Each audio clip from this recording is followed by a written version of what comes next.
കൂപ്പുകരങ്ങളോടെ ഈ ദിവ്യകാരണത്തിലേക്ക് നോക്കി നമുക്ക് പ്രാർത്ഥിക്കാം.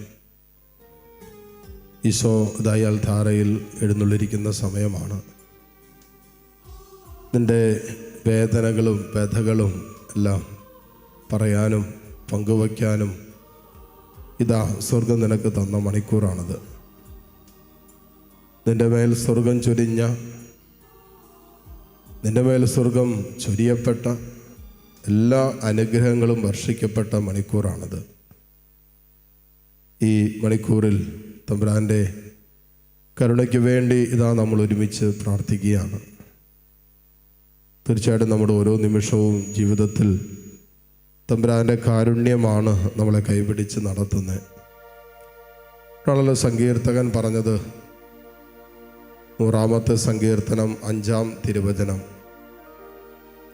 കർത്താവ് നല്ലവനാണ്, അവിടുത്തെ കാരുണ്യം ശാശ്വതമാണ്, അവിടുത്തെ വിശ്വസ്തത തലമുറകളോളം നിലനിൽക്കും. സങ്കീർത്തകൻ പറയുകയാണ്, കർത്താവ് നല്ലവനാണ്, അവിടുത്തെ കാരുണ്യം ശാശ്വതമാണ്. അതായത് ദൈവം നമ്മളോട് എപ്പോഴും കരുണ കാണിക്കുകയാണെന്നാണ്. ദൈവം നമ്മോട് കരുണ കാണിക്കാത്ത ഒരു നിമിഷം പോലുമില്ല. ദൈവം നമ്മോട് ജീവിതത്തിൻ്റെ എല്ലാ നിമിഷങ്ങളിലും കരുണ കാണിക്കുന്നത് കൊണ്ടാണ് നമ്മുടെയൊക്കെ ജീവിതത്തിൽ നമ്മൾ മുന്നോട്ട് പോയിക്കൊണ്ടിരിക്കുന്നത്. ഒരു നിമിഷം അവൻ തൻ്റെ കാരുണ്യത്തിൻ്റെ കരം പിൻവലിച്ചാൽ നമുക്കറിയാം നമ്മുടെയൊക്കെ അവസ്ഥ എന്തായിത്തീരുമെന്ന്. ദൈവം തൻ്റെ കാരുണ്യത്തിൽ നമുക്കായി ഒരുക്കിയിരിക്കുന്ന ദൈവീക സംരക്ഷണമുണ്ട്. ദൈവം നമ്മെ പാപത്തിനും തിന്മയ്ക്കും ഒന്നും വിട്ടുകൊടുക്കാതെ ദൈവം നമ്മെ നിരന്തരം തൻ്റെ കരുണയാൽ പൊതിഞ്ഞു പിടിച്ച് നമ്മെ സംരക്ഷിക്കുകയാണ്. ആ കാരുണ്യത്തിൻ്റെ കരം കർത്താവ് പിൻവലിച്ചാൽ നമ്മൾ പാപത്തിൽ വീഴാം. ദൈവിക സംരക്ഷണം കർത്താവ് എടുത്തു മാറ്റിയാൽ തിന്മയ്ക്ക് നമ്മുടെ മേൽ അധികാരവും അവകാശവും എടുക്കാൻ പറ്റും. പക്ഷേ ദൈവത്തിൻ്റെ കാരുണ്യം അനന്തമാണ്, അവിടുത്തെ വിശ്വസ്തതയോ തലമുറകളോളം നിലനിൽക്കുമെന്ന്. ദൈവം നിന്നോട് മാത്രമല്ല, നിൻ്റെ മക്കളോടും മക്കളുടെ മക്കളോടൊക്കെ ദൈവം വിശ്വസ്തനായിരിക്കുന്നു. അത്രയ്ക്ക് വിശ്വസ്തനായ ഒരു ദൈവം നമുക്കുണ്ട്. ആ ദൈവത്തിൻ്റെ മുമ്പിലാണ് നമ്മളിപ്പോൾ നിൽക്കുന്നത്. നമ്മോട് നിരന്തരം കരുണ കാണിക്കുന്ന, നമ്മോട് നിരന്തരം വിശ്വസ്തത പുലർത്തുന്ന, ജീവിക്കുന്ന കർത്താവിൻ്റെ മുമ്പിലാണ് നമ്മളിപ്പോൾ ആയിരിക്കുന്നത്. നമ്മുടെ ഹൃദയം തുറന്ന് പ്രാർത്ഥിക്കാം, മനസ്സ് തുറന്ന് നമ്മുടെ വേദനകളും വിഷമങ്ങളൊക്കെ പറയാം. തമ്പുരാനോട് ഉള്ളുകൊണ്ട് പറയാം, ദൈവമേ, എൻ്റെ ജീവിതത്തിൻ്റെ ഈ അനുഭവത്തിൻ്റെ മേൽ നിൻ്റെ കരുണ വർഷിക്കണമേ. കടന്നു പോകുന്ന എൻ്റെ മനസ്സിൻ്റെ, എൻ്റെ വൈകാരിക വേദനകളുടെ സങ്കടങ്ങളുടെ മേൽ നിൻ്റെ കാരുണ്യം കൊണ്ട് പൊതിഞ്ഞു പിടിക്കണമേ. ഈശോ, എൻ്റെ കുടുംബം, എൻ്റെ കുടുംബാംഗങ്ങൾ, എൻ്റെ കുടുംബത്തിൽ രോഗികളായി കഴിയുന്നവർ, എൻ്റെ ഭാവി ജീവിതം, എൻ്റെ സ്വപ്നങ്ങൾ, എൻ്റെ പ്രതീക്ഷകൾ, എല്ലാറ്റിൻ്റെ മേലും നിൻ്റെ കരുണ വർഷിക്കണമെന്ന് പ്രാർത്ഥിക്കാം.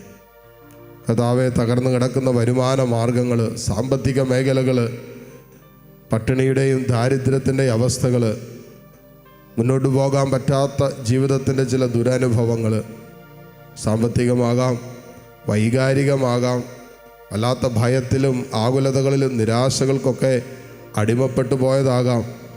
ഏതവസ്ഥയാകട്ടെ, മുന്നോട്ട് പോകാൻ പറ്റാതെ ഭാരപ്പെടുന്ന എല്ലാ അവസ്ഥകളെയും തമ്പുരാൻ്റെ കാരുണ്യത്തിൽ സമർപ്പിക്കാം. ആ കരുണയാണ് അനുഭവത്തിൻ്റെ മീതെ സഞ്ചരിക്കാൻ നമുക്ക് ശക്തിയും ബലവും കൃപയും തരുന്നത്. ആ കർത്താവിൻ്റെ കരുണയിൽ ആശ്രയിക്കാം. എന്നിട്ട് നമ്മുടെ എല്ലാ അവസ്ഥകളെയും ഈശോയുടെ കാരുണ്യത്തിൽ സമർപ്പിക്കാം. ഈ ആരാധനയിൽ നമ്മൾ പങ്കുചേർന്ന് പ്രാർത്ഥിക്കുമ്പോൾ ലോകം മുഴുവനെയും ചേർത്ത് നിർത്താം. ലോകം മുഴുവൻ്റെ വേദനകളെ, സങ്കടങ്ങളെല്ലാം സമർപ്പിക്കാം. ഈ ദിവസം ലോകമെമ്പാടും ഇരുന്ന് ഈ ആരാധനയോട് ചേർന്ന് നിയോഗങ്ങൾ സമർപ്പിച്ചു കൊണ്ടിരിക്കുന്ന വേദനകൾ തമ്പുരാനെ നിൻ്റെ മുമ്പിൽ പ്രാർത്ഥനകളായി ഉയർന്നുകൊണ്ടിരിക്കുന്ന മക്കളുണ്ട്. അവരെല്ലാം എൻ്റെ കാരുണ്യത്തിലേക്ക് ഈ നിമിഷം ഞങ്ങൾ ചേർത്ത് നിർത്തുന്നു. ഇരുകരങ്ങളും ഈശോയിലേക്ക് നീട്ടിപ്പിടിക്കാം. നിങ്ങൾ നീട്ടുന്നത് നിങ്ങളുടെ അവസ്ഥകളാണ്, നിങ്ങൾ ഉയർത്തുന്നത് നിങ്ങളുടെ ജീവിതത്തിൻ്റെ ഭാരമാണ്, നിങ്ങൾ ദൈവസന്നിധിയിലേക്ക് സമർപ്പിക്കുന്നത് നിങ്ങളുടെ ഹൃദയത്തിൻ്റെ സങ്കടങ്ങളാണ്. ഈശോയെ, ഇതാണ് എൻ്റെ അവസ്ഥ. ഈശോയെ, ഇതാണ് എൻ്റെ ജീവിതത്തിൻ്റെ അവസ്ഥ.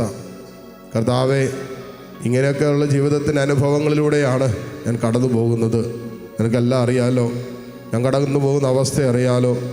എൻ്റെ മനസ്സിൻ്റെ, എൻ്റെ വൈകാരികതയുടെ സങ്കടങ്ങളും വേദനകളും ഒക്കെ നിനക്കറിയാലോ. ഈശോയെ, ഈ അവസ്ഥകളുടെ മേൽ നിൻ്റെ കരുണ വർഷിക്കണമേ എന്ന് പ്രാർത്ഥിച്ചുകൊണ്ട് കരങ്ങൾ ഈശോയിലേക്ക് നീട്ടിപ്പിടിച്ച് ഏതാനും നിമിഷം കർത്താവിനെ ഒന്ന് സ്തുതിച്ച് പ്രാർത്ഥിച്ചേ. ഹല്ലേലൂയ, ഹല്ലേലൂയ, ഹല്ലേലൂയ.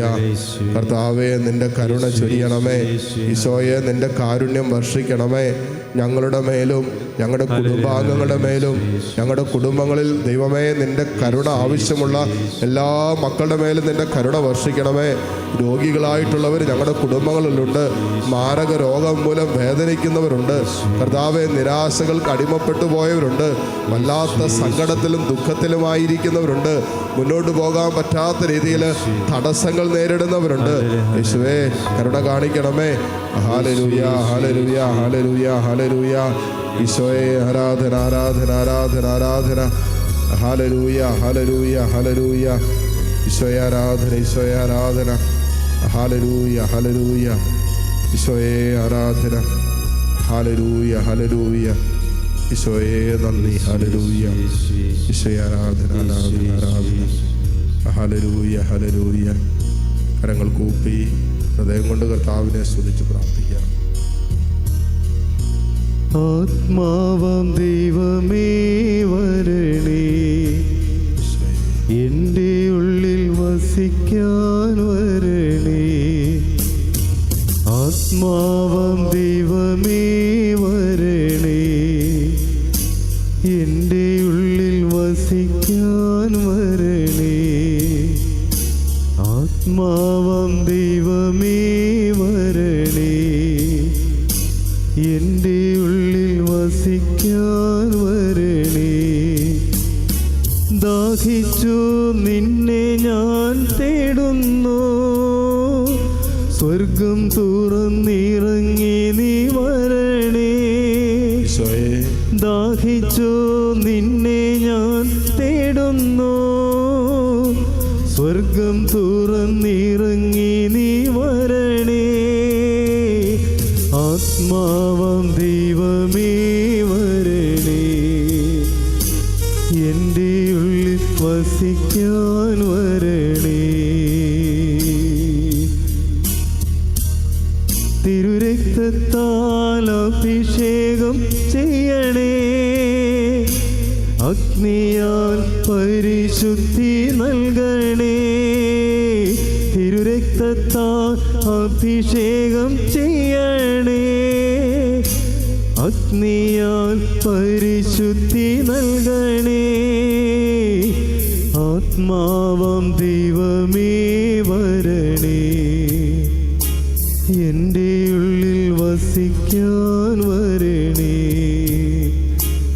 ആത്മാവാം ദൈവമേ വരണേ, എൻ്റെ ഉള്ളിൽ വസിക്കാൻ വരണേ. ഹല്ലേലൂയ, ഹല്ലേലൂയ, ഹല്ലേലൂയ, ഹല്ലേലൂയ, ഹല്ലേലൂയ, ഹല്ലേലൂയ. ആമേൻ. ഹല്ലേലൂയ, ഹല്ലേലൂയ, ഹല്ലേലൂയ, ഹല്ലേലൂയ, ഹല്ലേലൂയ, ഹല്ലേലൂയ. കരങ്ങൾ കൂപ്പി ദിവ്യകാരുണ്യത്തിൻ്റെ ആശീർവാദം സ്വീകരിക്കാൻ ഒരുങ്ങും നമുക്ക്. നമ്മൾ പ്രാർത്ഥിച്ചതും നമ്മൾ കർത്താവിൻ്റെ കാരുണ്യത്തിൽ ചേർത്ത് വെച്ചതുമായ വിഷയങ്ങൾ എൻ്റെ കർത്താവ് ഏറ്റെടുത്തു എന്ന് വിശ്വസിക്കുക. നമ്മുടെ പ്രാർത്ഥനയ്ക്കുള്ള ഉത്തരം പല രീതിയിൽ ദൈവം നമുക്ക് തരാം. പക്ഷെ ദൈവം നമ്മുടെ പ്രാർത്ഥനകളെ, നമ്മുടെ വേദനകളെ, നമ്മുടെ സങ്കടങ്ങളെ ഏറ്റെടുത്തു എന്ന് വിശ്വസിക്കുക. അതാണല്ലോ വചനം പറയുന്നത്, നീ യാചിച്ചതും നീ ചോദിച്ചതും നിനക്ക് ലഭിച്ചു എന്ന് നീ വിശ്വസിക്കുക, നിൻ്റെ സ്വന്തമായി തീരുമെന്നാണ് വചനം പറയുന്നത്. അതുകൊണ്ട് കർത്താവ് എൻ്റെ പ്രാർത്ഥന കേട്ടു. ചില പ്രാർത്ഥനകൾക്ക് ദൈവം ഒരുപക്ഷെ നമ്മൾ പ്രാർത്ഥിച്ച് തീരുമ്പോൾ തന്നെ ഉത്തരം തരുമായിരിക്കും. പക്ഷെ ചിലതൊക്കെ കർത്താവ് നമ്മുടെ ജീവിതത്തിൽ വൈകിക്കും. അതും നമ്മുടെ പ്രാർത്ഥനയ്ക്കുള്ള ഉത്തരമാണ്. ചില വിഷയങ്ങളോട് കർത്താവ് നോ പറയും. ഇപ്പോൾ വേണ്ട, അല്ലെങ്കിൽ ഇതില്ല, ഇത് ചെയ്യണ്ട, ആ വിഷയമായി മുന്നോട്ട് പോകണ്ട, അല്ലെങ്കിൽ നമ്മൾ എടുത്തു വെച്ച ചില കാലടികൾ കർത്താവ് പിറകോട്ട് വലിക്കും, ചില മേഖലയിൽ തടസ്സങ്ങൾ തരും. അത് നോ എന്ന് കർത്താവ് പറഞ്ഞാൽ അതും നമ്മുടെ ആലോചനകൾക്കുള്ള പ്രാർത്ഥനയ്ക്കുള്ള ദൈവത്തിൻ്റെ ഉത്തരമായിട്ട് കാണാൻ പറ്റണം. തമ്പുരാനെ, നീ ഞങ്ങളുടെ പ്രാർത്ഥനകൾ കേട്ടു എന്ന് ഞങ്ങൾ വിശ്വസിക്കുന്നു. ഈ നിമിഷങ്ങളിൽ കർത്താവെ, നിൻ്റെ കരുണ യാചിച്ച് പ്രാർത്ഥിച്ച എല്ലാ മക്കളുടെ മേലും നിൻ്റെ കരുണ ചൊരിഞ്ഞുവെന്ന് ഞങ്ങൾ വിശ്വസിക്കുന്നു. ആ വിശ്വാസത്തോടെ ഈശോയുടെ ആശീർവാദം സ്വീകരിക്കുമ്പോൾ തമ്പുരാൻ്റെ ആശീർവാദം ആവശ്യമുള്ള എല്ലാ മക്കളെയും ആത്മനാ ചേർത്ത് നിർത്തി ഈശോയുടെ ആശീർവാദം സ്വീകരിക്കട്ടെ. ഹല്ലേലൂയ, ഹല്ലേലൂയ, ഹല്ലേലൂയ.